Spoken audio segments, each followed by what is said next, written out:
everybody. We are live watching the Hard Rock Hotel, New Orleans. The demolition is about to happen in a few minutes, so yeah. This is live in New Orleans, courtesy of WDSU News. New Orleans Fire Chief Tim McConnell said it could even be reduced to about a block around Canal Street as early as an hour after that planned implosion goes off, and that's of course if it goes off as planned. So let's talk about the plan just for a second. They are using explosives to cut through the braces to swing the booms that you see down. Let me turn it up a little bit so y'all can hear. So those booms, as you hear the crowd out here reacting to that impromptu protest that's happening. I'm going to try and get a little higher up here to see what's going on. I don't know what they're protesting at this point. Oh, look, people are protesting live right now. I don't know what they're protesting about. Signs on flags that look like X's and circles. They haven't really said what they're protesting at this point. They just showed up just a couple of minutes ago.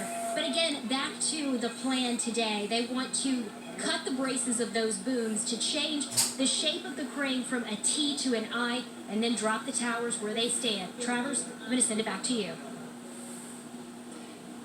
That's right, Jen. I hear the crowd mounting out there with you. Not that big of a crowd here at the end of Canal Street. Again, this is live. By the Jung Hotel. Like I said, we were given the standby by city leaders probably 5 to 7 minutes ago. It seems like they're trying to be cautious. They want to make sure that everything is done properly. But it seems like we're minutes away from those two cranes coming down right now. The area has been secured. We saw police officers on motorcycles do a sweep of the perimeter. Fire trucks also did a sweep of the perimeter. So therefore it seems like they have everything in place that they need. Now it's just a matter of when the demolition contractor, Today is October 20th, 2019. $5 million job.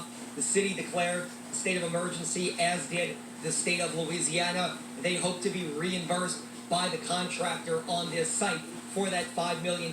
But it's just a matter of when they decide to flip the switch and obviously get this done. You can look up right now. We've been showing you the video. It is laced with explosives. It is our understanding that they hope that this falls straight down, kind of like an umbrella folding right now. The big question right now is, where do these cranes fall? Do they fall on the site? Do they fall on the street? Do they actually crumble into pieces? What happens to those slabs of concrete that are hanging on the side right now? That's the big question. That is why this is such a safety and security concern. Really, the last time the city did anything like this, it was just a few blocks from here back in 2012 when the city of New Orleans actually imploded the old Palace Hotel. That was to build the UMC hospital that is there right now. So therefore, that was the last time something like this was done. It's been about 7 years since then. And like I said, we are awaiting the standby again, and we're awaiting that siren sound that it sounds like the siren. I couldn't tell, but it sounded like that was maybe a siren. We are... Oh, it's not a siren, I think... police officer. I think it's about to start, guys. Siren to go off to give everybody the heads up and the warning. But that is the latest from Canal Street. Like I said, we have several crews at several locations. Jennifer Crockett, Aubrey Killian, Christina Watkins, and we have several cameras in the air right now. So therefore, we are standing by, waiting for this blast to happen. We do want to point out all police officers were given masks, kind of like this one right here that I have on. They were given... Breaking news. All right, and so while we stand by for that, we do want to kind of refocus on the entire purpose of this controlled demolition today. Of course, it's to get those two cranes down, but it's also so the crews can continue this investigation and recover those two bodies that are still inside. Earlier this morning, we saw a priest that was there on the scene, there at the ground, holding mass to pray for the 3 victims who died, as well as their families, and safety for the first responders. This, of course, all in preparation for what's expected to happen any moment. Right there on the corner of your screen, you're taking a look at the picture tweeted there from Councilwoman Kristen Palmer. That is what they want you to remember today as you watch this at home. If you're there on the ground, if you're somewhere else in a safe place watching this, remember the families, remember the victims, remember those who are hurt. Remember, I believe there was still one person who was still in the hospital just a couple of days ago recovering from injuries. Keep them in the back of your minds, and also keep the first responders I'm on praying your hearts, for because them. we will have days worth of investigations to kind of continue to figure out how this happened, why this happened, and what they're going to do with the actual construction site moving forward. Chief McConnell said that NOPD and OSHA recovered all of the documents that were inside of this hotel so that they can start this investigation. They are in a lockbox, and they will be part of them trying to get to the bottom of what happened. So keep those families in your hearts, keep them in your minds as we wait for this implosion to happen. I do want to go back to some of the health issues. We cannot stress this enough. The dust that could potentially come from those 2 cranes Stay falling away today, from the the area. health department says it could cause some issues. We're talking about your ears ringing. It's going to be loud. That's from the sound that you may hear. Possibly a change in your hearing, like it feeling stuffed. Going back to the dust, there could be sneezing, coughing. Your eyes may start to itch. They may water. They may get red. That's why you heard Travers say that even all of the first responders that are on the ground, they too have masks. They have gloves. They have earplugs because they want to be prepared, and that's why they just told you to just stay home. Watch it on TV. Watch it on your mobile app. There's really no If you're in New Orleans or the surrounding area, just watch it on TV. Do not go outside. Part of that it's very dangerous. You can go to the Treme Rec Center. That is on 900 North Villery, so that you can stay away from this area and avoid some of these signs that you're looking at right now. Sneezing, coughing, itchy, watery, swollen, and red eyes, and stay away from the evacuation area. On the ground. NOPD, NOFD, 100 Louisiana National Guardsmen, State Police, State Fire Marshal's Office, DEQ, OSHA, engineers, of course the demolition crew, Entergy, all of whom in place, making sure that this goes according to plan, making sure this goes safely, and making sure that these 2 cranes fall exactly where they stand. That is the goal. That is why they've taken their time getting this done, and that is why that there has been several delays. It was supposed to happen Friday, but the winds were too strong. It was supposed to happen yesterday, but once engineers got a little bit closer to those 2 cranes, they realized that they shifted more than they were supposed to. So it is happening today, any moment. Let's send things over now to Travers Michael live on the ground for another update. Travers. That's right. They just moved another fire truck out of this area. We're assuming that is just out of an abundance of caution right now. It looks like this is a little behind schedule. They said around noon. We were told possibly a little bit before 12 noon. That hasn't happened. We're almost at this 12:30 mark right now. And I know that city leaders, as well as these contractors on this site, want to take everything very cautiously and carefully. They want to make sure that when they do this controlled blast, this controlled demolition, that they dotted all the I's and crossed all the T's, because there is a great amount of unknown when this happens. Might be a long video. They're hoping that everything falls in place, but they just don't know, because you're talking several hundred tons of steel falling on an unstable structure with a lot of concrete. For more now, let's turn things over to Aubrey Killian, who is also standing by here on the ground just outside of the blast zone. Almost 9 minutes of video. Hey, that's right. So I'm going to just talk over the live shot that I'm at right now. We've got a pretty clear shot from O'Keefe. So that's the Hard Rock Hotel. Right on the border where traffic can actually move. But again, one thing to think about too is there's several historic buildings near the Hard Rock collapse. I've done some stories since this all happened. I spoke with the owner of the New Orleans Athletic Club that is right by that site. He has 2,000 members there, and it's the 3rd oldest gym in the entire country, he told me. And he's very nervous when I spoke with him last week that at any point something could happen to his historic property. But again, he said last week that he was just trying to keep a positive attitude. And he's actually had, with those 2,000 members, he's worked with neighboring gyms to make sure his customers have had a place to go and work out and whatnot. Also, the Sanger Theater nearby, they've been closed since this all happened. They have moved at least one of their performances through a press release. A spokesperson said they had to move some of the performances that were scheduled to be there. They're kind of also in limbo when it comes to this. And businesses also that have, there's a jewelry shop nearby and a hospital that just opened, and they're also in limbo, just like many people, the businesses, the owners, the employees, not sure when they're going to be able to go back to work and open up.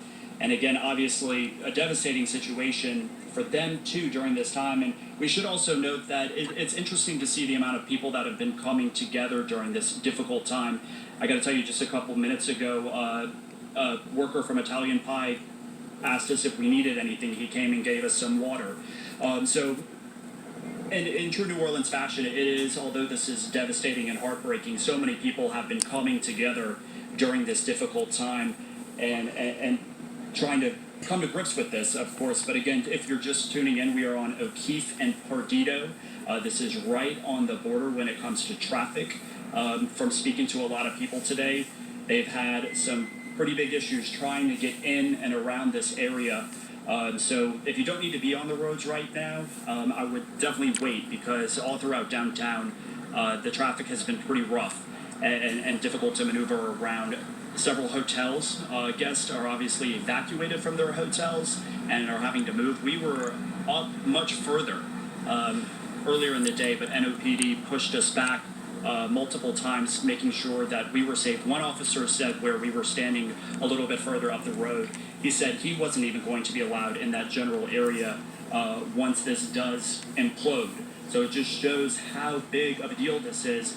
You also want to think about it.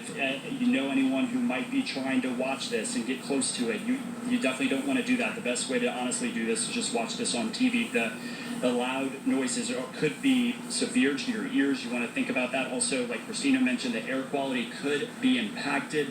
Everyone in this inclusion zone should stay indoors once the order is in place until that all clear is given. Again, you're going to expect sounds of explosives to be very loud. That exclusion zone, it's in place to protect you from those damaging noises. And again, I've mentioned this before, but it's good to know if you want to text Hard Rock, that's one word, to 888-777. The city has been pushing out alerts through a text message system, as well as NOLA Ready.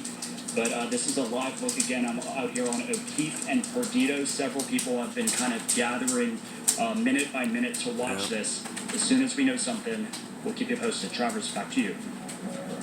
Channel 6? Yeah, that's Channel 6. This is live on WDSU News. I've been videotaping. It's almost 13 minutes. They do know that the site is prepped and ready, and they are just waiting to obviously trigger these explosives to bring down those two cranes right now. We keep pointing this out. 3 people tragically lost their lives inside of this building. 2 of their remains are inside that building. One of their loved ones here at the scene. A very trying time for them watching something like this. And then there's just the unknown. This is a $5 million construction demolition job. The Lemoyne Group out of Baton Rouge and a North Carolina company are the 2 demolition contractors on this. An emergency order has been issued by the state and by the city of New Orleans, but the contractors who are working for Hard Rock are paying for this to be done. This needs to get done so therefore they can work on securing the building and trying as best they can to open up canals. They're blowing up the cranes attached to the Hard Rock Hotel. That has been shut down now for 9 days. Will probably be shut down for the foreseeable future. If everybody remembers that fire that happened at a block away from here in January of 16, I already made that coffee. left a portion of Canal Street closed for several months, and that was just a structure fire, a very bad one, albeit at that. But this is much worse than that, so a lot of people feel that Canal and Rampart will still remain closed for at least several weeks after this. Also, the litigation that has been pouring in, that is expected to continue, and once again, we are out here waiting for this blast to happen. We were told sometime between 11:30 and 12. We were given the standby at 12, and we are still waiting about 30 minutes later right now for this controlled blast to happen to bring those 2 dangerous cranes down. He's lost All right, time is now microphone. 12:32, and we continue to wait for those two 12:32, cranes to come down, and it's so that this 85 investigation degrees here into the Hard Rock Hotel outside. collapse can continue. We know that it was supposed to happen around noon. Time is now 12:30. We are waiting at any moment. We're still this waiting. is expected to happen. Before Oh, there's it a does, police you will car. hear loud sirens, and then you will see that controlled demolition, and then from that point, it should take maybe about 10 to 15 minutes, and then hopefully crews will be able to get in and continue this investigation. We want to go back now live to Jennifer Crockett down there on the ground. She joins us now with another update and another vantage point from this scene. Jen? I'm here at St. Peter and North Rampart, and you can take a look from this vantage point. You can see this is going to be one of the best looks at the crane implosion because we are looking at them straight on. They are expected to fall where they stand if everything goes as planned. We heard Travers talking about the history of this building, originally the old Woolworths, and then in February of 2018 we learned that it would be expanded to an 18-story Hard Rock hotel. That construction well underway whenever that building partially collapsed 8 days ago. We also heard from Aubrey about the businesses being affected in the area. There are also people that live inside of the evacuation zone and haven't been into their homes since Saturday. Some people we talked to left with just the clothes on their back, not even shoes on their feet. Most have been able to get their car out of a nearby garage that was towed over the course of the week, as the city didn't want to leave those cars and their full gas tanks that close to the planned implosion. Whenever this all happened on last Saturday, I was told by Homeland Security and Emergency Preparedness that about 100 residents in New Orleans were displaced because they lived too close to the collapse zone. At the time, the city was paying for about 37 of those people to stay in a hotel. We talked to one lady who had just had brain surgery and couldn't get to her car, couldn't get to physical therapy, couldn't get to her medicine inside. We also did learn that some dogs had accidentally been left behind. Their owners were outside of their condo whenever the partial collapse happened, and firefighters went in to rescue those dogs just hours after that building collapsed now 8 days ago. We have been watching these cranes carefully since the very beginning. We've also been watching the winds. I can tell you down here on the surface level it is stifling, but they're more concerned about the winds up 200 feet above the surface because that's where those booms are crossing, their weight so heavy and their potential impacts so far reaching. In order to come to the expanded evacuation zone and the exclusion zone, Fire Chief Tim McConnell said that they took the lengths of both of these cranes, 300 feet for one and another 266, give or take, for the other, plus the length of the booms, about 166 feet each. They doubled both of that, added 25%, and then just this week added another 200 feet as a buffer just to be safe when they decided that they were going to have to implode these cranes. That is a purposeful, planned, precise explosion of these two cranes to drop them where they stand. That's because it's simply too dangerous to leave them where they are right now.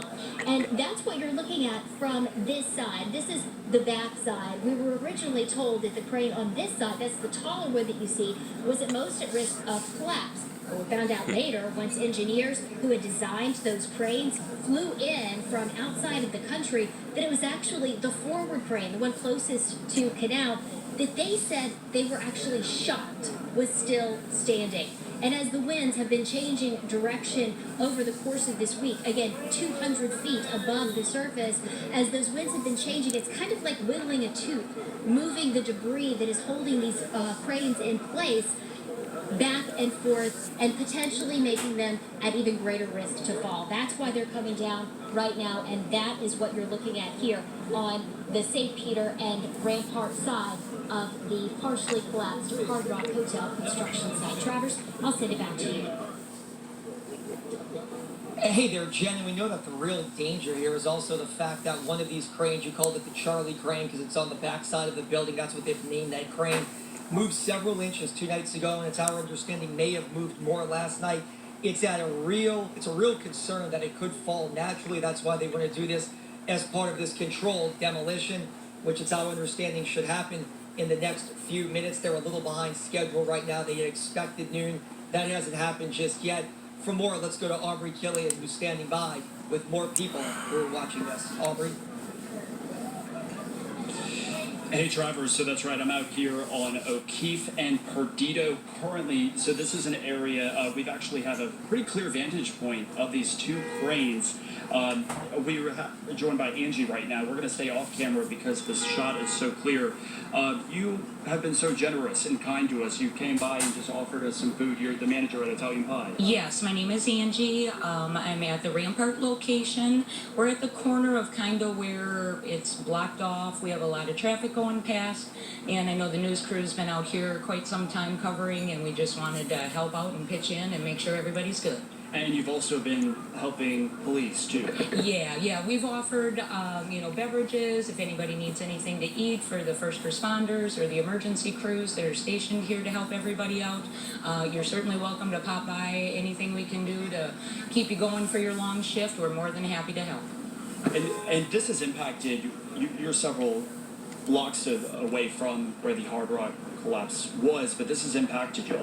Yes, we do quite a fair amount of business throughout the CBD and also into the French Quarter. And with the closures, we have had some obstacles trying to get to the customers, but we've parked 2 blocks away, given them a call. Customers have walked and met us, so it's went well, but we have had a few bumps that we've had to work through. But we're very appreciative of everybody that's helping out, and anything we can do, we do our best. Walk me through where you were last Saturday, when this all happened. I was actually not scheduled until later on in the day, so I personally didn't have, I saw it on the news, I was startled. We also did have quite a few people that were scheduled, so, they were already at work. Luckily it wasn't any worse than it was. But yeah, we did have quite a few people at work already by the time that this happened, so they were able to see it on the news and know what's going on from there. Do a lot of your delivery drivers bike to any of their places? We have a couple that bike. It's a little easier to carry things in the car just because of stability for the product.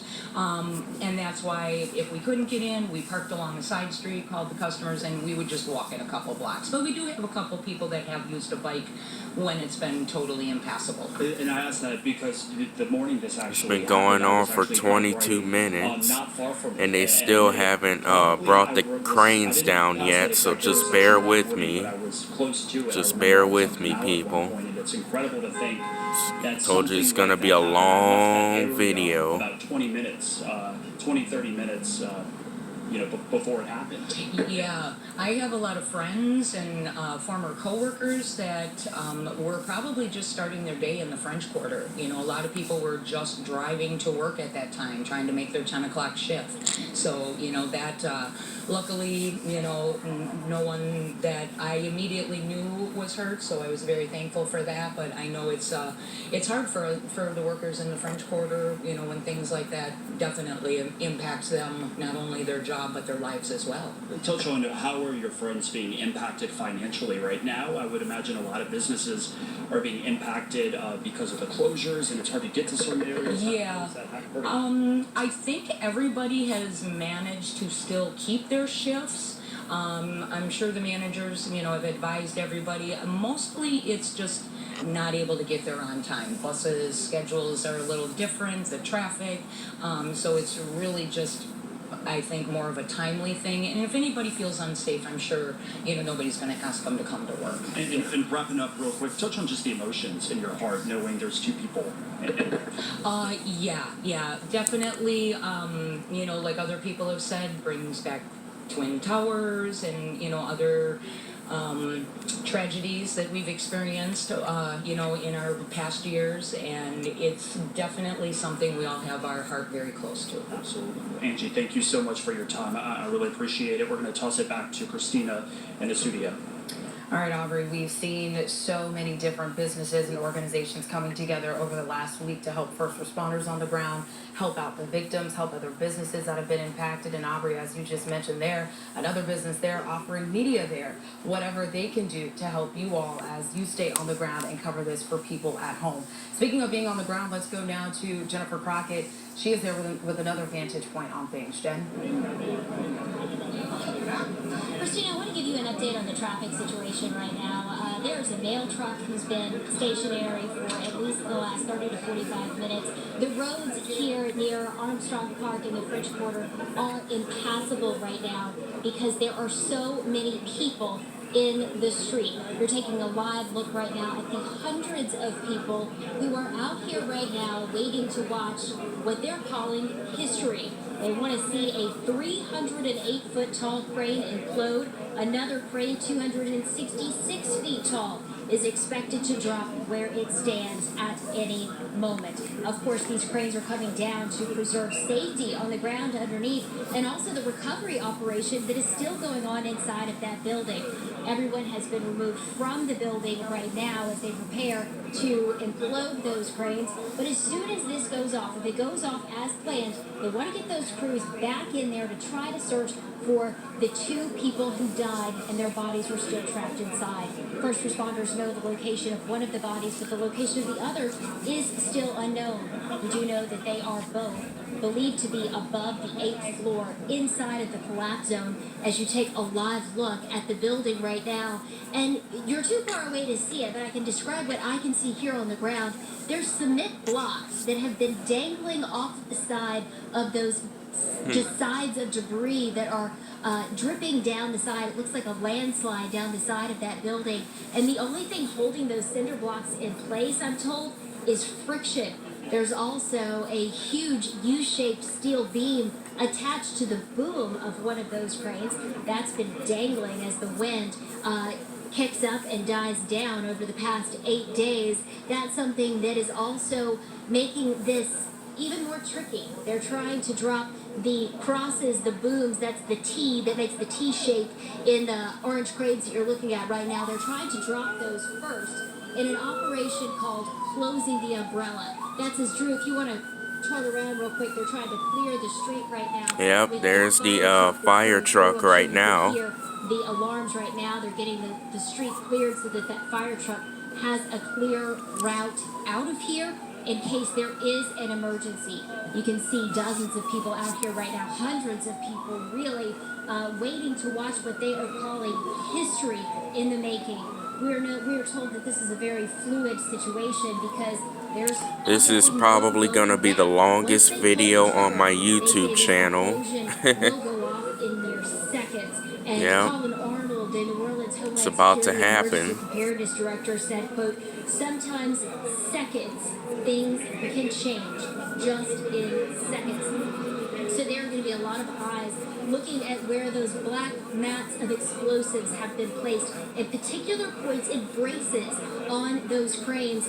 The New Orleans Fire Chief Tim McConnell described the structure of the cranes as being made to flex and bend. That's because of those same winds that make them just so dangerous to stay upright right now. So he said they actually have to use the explosives to cut those braces, to slam the sides of those T's down in the operation called Closing the Umbrella, and then to drop the towers from 308 feet at its tallest point down to the ground below where they stand. Of course, they're going to try and do it all without further damaging the Hard Rock Hotel that partially collapsed 8 days ago. There's also the Sanger nearby. People live in condos nearby, other buildings. This is in downtown New Orleans, where there really is no empty space on that side of Canal Street. You see police officers down a little further down North Rampart inside of the evacuation zone. We have still seen people coming out of the buildings here just as recently as 15 minutes ago. They told y'all to stay inside like I'm doing. Being escorted out of that area by the police officers. I'm also a little Why are surprised people to see going people left outside their to cars see it? parked Stay on the side of the indoors. street, as the dust cloud could quite easily reach us here at North Rampart and St. Peter. That's very close to Armstrong Park and the French Quarter, if you're familiar with New Orleans. We don't expect debris to come this far, but the cloud, that dust that Christina's been telling you about, it could reach this far. That's why we do have personal protective equipment with us. I have my glasses on now. We have hearing protection. We also have a respirator here to protect us as we're out here. But as I'm looking out at this crowd that's just growing by the second, people are just out here with sunglasses, sun hats, and maybe a cocktail, wanting to take all of this in right now. We've not been given a definite time frame of when the switch is going to be flipped. All we were told was that it could be between 12 p.m. and 5 p.m. today. Ooh. Mayor Cantrell has said that this operation will not take place at night. The fire chief saying they were going to go door to door to make sure that everyone was out of the buildings. And as I said just moments ago, we saw more people emptying out of there just about 15 minutes ago. They want to bring down both of the cranes simultaneously. That's my expectation. That's what they have planned so far from what we have been told. If everything goes as planned, we do expect the evacuation zone, that red zone, to shrink rather quickly. Fire Chief Tim McConnell said it could be as quick as an hour to where that evacuation zone begins to shrink. Right now, it's extended several blocks in all directions, but once everything is deemed safe, they're going to drop it back to their goal is to about 1 block within, around the Hard Rock Hotel collapsed construction site there. And that is where WDSU's Travers Mackle is live right now. Travers, what are you seeing over there? Well, we have some breaking developments. 2 City Hall spokespeople just tell us that it's going to be at least 45 more minutes. They did not go into Oh detail man, why, 45 but they just gave us more that information. minutes. They both said about another 45 minutes, maybe even longer. We don't know what the reason Okay, is for that. so If they hit a snag, if that's just out of an abundance of caution, or if there's something else that we're not aware of yet. But they gave us all the so we are at gonna about 11:45. Now they're telling us about 45 more minutes, somewhere maybe around 1:30-ish. so we are gonna do it in several parts. Yeah, see, I can't run my video any longer, so we're gonna do it in parts and stuff. This is part 1 of the Hard Rock Hotel implosion. I hope everyone stays safe if you're in the area, and I will see you when the implosion is about to happen. So again, it's going to be another 45 minutes or longer. So this video has been going on for 32 minutes, and yeah. So again, we'll see you later.